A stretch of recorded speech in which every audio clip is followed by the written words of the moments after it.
Hello and welcome back. Now today we're going to be messing about with these little beauties. No, they're not onions, they're garlic. Now anybody who knows garlic will know that there's only two types of people in the world. There's those who love garlic and there's those who hate it. Now personally I'm one who loves it and I can't get enough of it. It's tremendous stuff. It plants out easily, it takes no trouble to look after, and when you harvest it at the right time of the year, you've got garlic for all the winter to keep you going. So I thought we'd have a look at it today. Now these are actually lovely. These are splendid. And I have to be honest, I don't even know what the variety is. I bought them from eBay. I'll put a link in here somewhere so you can check it out yourself. They weren't very expensive, but the quality of the garlic is beautiful. But the guy didn't tell us what the variety was. All I know is it's a hard neck. Now, if you know garlic, you've got hard neck, soft neck. Hard neck garlic tends to grow a little bit bigger, tends to be a little bit stronger, and it's far better for drying out and tying in those strings. Soft neck garlic, more tasty, I think, if you're going to make aioli, or you're going to make garlic oils, or anything where you want a slightly softer touch to it, then you go for the soft neck. These are hard neck. So I'll put that link in, you can check it out and see what you like. Now, the reason I think these are beautiful is because when you split them open, the size of the cloves, I mean, I've bought garlic in supermarkets that the whole bulb's been that size.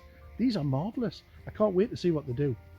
Now, if you're like me, you put most of your garlic outside in your garden around about now time. But where I've got this plot of land, I can't get to the land yet to put the garlic in. So I'm going to try and be clever.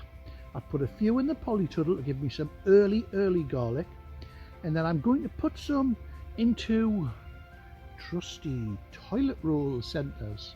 And my plan is that if I pack these up with compost and stick my garlic in there, I can keep these in trays inside the polytunnel so they'll start to grow, the roots will form, and they'll be protected from the bitter cold outside. Now, if I can get onto the land soon enough, then I can just transplant that whole thing straight into the ground. This will rot and it'll form part of the compost. So what we're going to do today is we're going to pack a few of these up in a tray, pop the garlic in, and then get them put away to one side. So I'll be filling these up to about here. The reason I'm not going right to the top is because garlic does like to be planted about an inch under the top. So the garlic bulb will sit about there, an inch. Did you notice that? That was old money. Anyway, it'll go in about there and it should just start to grow out to the top nicely. So I'll pack a tray full of these, I'll fill them full of my multi-mix compost mix, and then I'll come back to you. Okay, so here we are. You notice all the different sizes? I think this is Tesco's Finest. This might be the Cash and Carry, and these little ones, of course, are from the great online toilet paper supplier, Who Gives a Crap. Check them out. I mean, I'm not exactly pushing for them, but there's their website. Anyway, here we are, and I'll start popping the garlic in there, and then I'll show you what it looks like. So you can see, don't be worried about getting a wee bit too much in some of them, because, oh, it's a nice lumpy bit, because you can actually push the garlic down into it quite easily.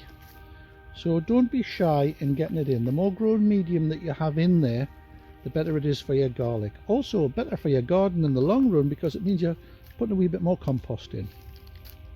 Okay, now the garlic clove has got a pointy bit on the top and a dumpy bit on the bottom. The bottom is where the roots come out of, the top is the way it grows. So remember, they go in like this, pop a little hole in, put it in, and simply push it right down. Now you don't want it sticking out the top, right?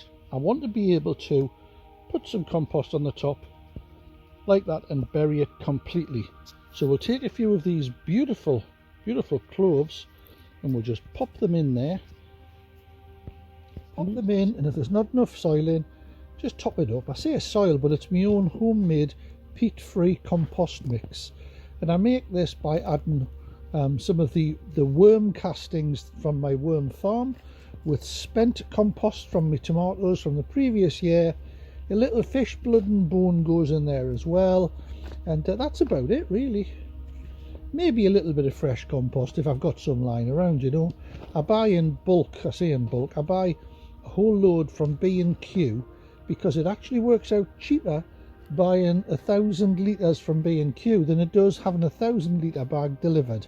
I know that sounds crazy, but it's actually cheaper to buy it than 100 litre bags from B&Q. Of course, other DIY stores are available.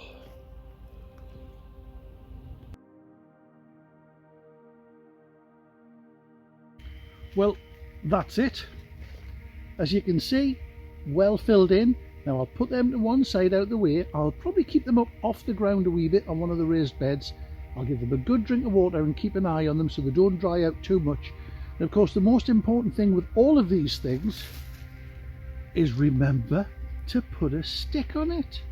Now, these are the plant sticks that I made out of the old slatted blinds. Remember the wooden ones? Chop them up and they made great plant sticks. I mean, come on, you're not going to mistake what's in there now, are you?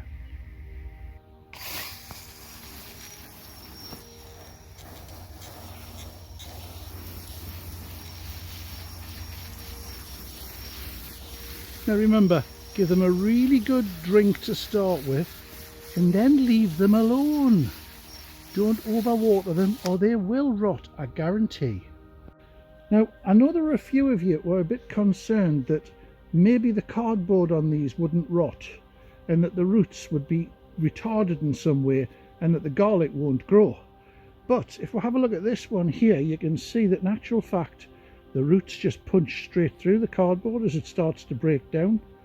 Now, if you were to buy root trainers like this to grow, you know, your runner beans in or start your garlic off or your onions, you pay about 25 quid for a couple of trays of them. Whereas if you collect the centres out of your toilet rolls and just pack them with compost, you can plant straight in them, and as you put that into the soil, it becomes a little bit of a compost bomb.